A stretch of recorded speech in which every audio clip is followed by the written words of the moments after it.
Got myself an electronics project here with a Raspberry Pi Pico variant, some buttons and some LEDs. Now I need some kind of a box for it. I'll start with this piece of firewood that I've already squared up, and I'll resaw it into thin layers using actually a very thin table saw blade. Because with that thin blade I waste less material and my saw isn't that powerful, so with that thin blade I can just ram right through that piece of wood. I'm running it through the joinery in between, so I have one side that's already planed afterwards. Got my pieces for a basic box. Now I'll join them with box joints because that's what I like to do.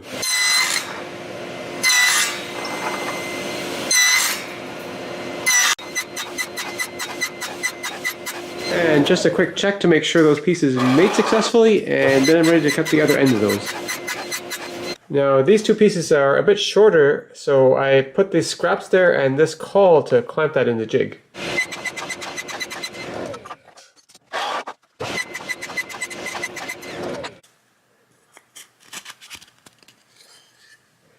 My side pieces only have a box joint on one end, so I actually kept two of them attached to each other so it'd be easier to clamp into the box joint jig.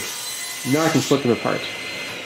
So this is the top of the case, and it'll join to the bottom with some rabbet joints. And I can't be bothered with a dado blade or anything fancy. I'm just cutting those rabbets by making multiple cuts on the table saw.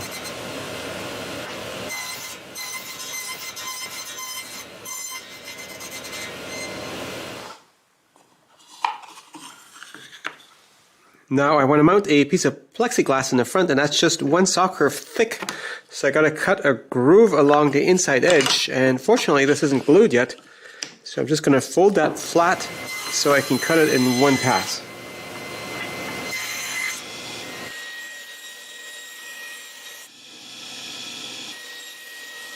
I just cut this out on the bandsaw, so now if I fold this up again,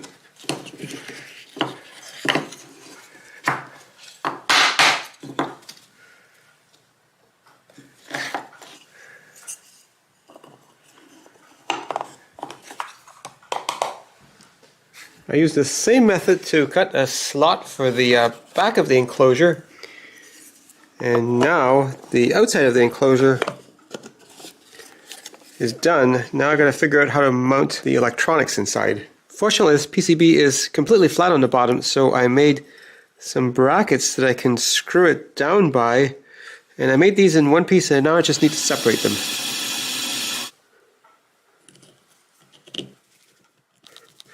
So that covers up most of the arrow lines, but I still have the ones I need here plus power here. And I made room for the USB connector and also cut a hole in the back, so that works out nicely. And here I've got a PCB with two buttons that somehow needs to be mounted on the top so I can push them from above. I drilled a couple of holes for the buttons, and this piece of dowel is going to be the actual visible button. And then on the inside, this button PCB is going to be mounted with the spacer so that can be pushed from the outside, except this button would of course fall out if it's upside down. So I made these buttons with a piece of wood hot glued on the end of them, and that way these buttons can't fall out, and they only stick out a little bit so they won't be damaged from dropping it. So got my buttons mounted, and I was very concerned about over pushing the button like this, but it can take it because the PCB is spring loaded, so it just moves out of the way if I do that. Now I've got this thing wired up to the lights and the buttons, and it seems to be working. So I got the LEDs attached to the back now, and the buttons attached to the top, and this closes like this, and it all works together. And now I can take it all apart again to glue and varnish that box.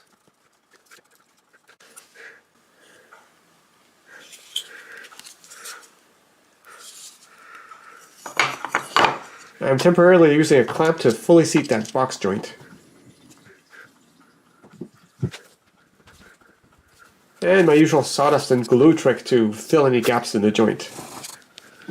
Those slots I cut to join the front and back in there don't stop at the box joint, so I have to fill that gap that I cut.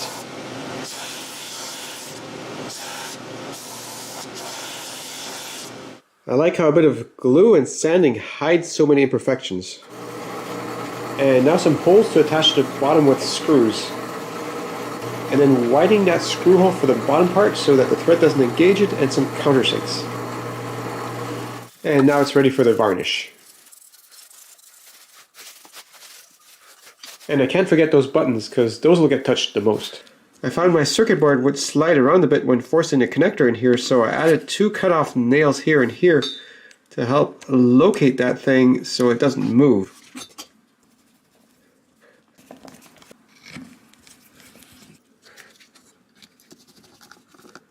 My diffuser's already in here, and now the back panel. And now ready to close it off. And it still works, so I guess it's safe to put screws in it now. And if you're wondering what this thing is, it's a timer for therapy or counseling sessions. It's based on a product called the Time Cube, and it basically subtly reminds you if you're getting close to the end of a session by changing colors, and if it's blinking purple, that means you're way over time. And I like this project case, and it wasn't that much more work to make a second one because I already had to set up all the machines, plus if I screwed up I'd have a spare. And I really like this sort of scheme for building a project case with a cover that goes over top and fits the front and back panel in a slot. And I've used that scheme for pretty much every electronic case I've ever built. This one almost 30 years ago, or this one, all follow the same kind of scheme. As for the electronics inside this, it's really quite a separate topic from woodworking, so I'll have a second video about that on my other YouTube channel, which is more tech focused.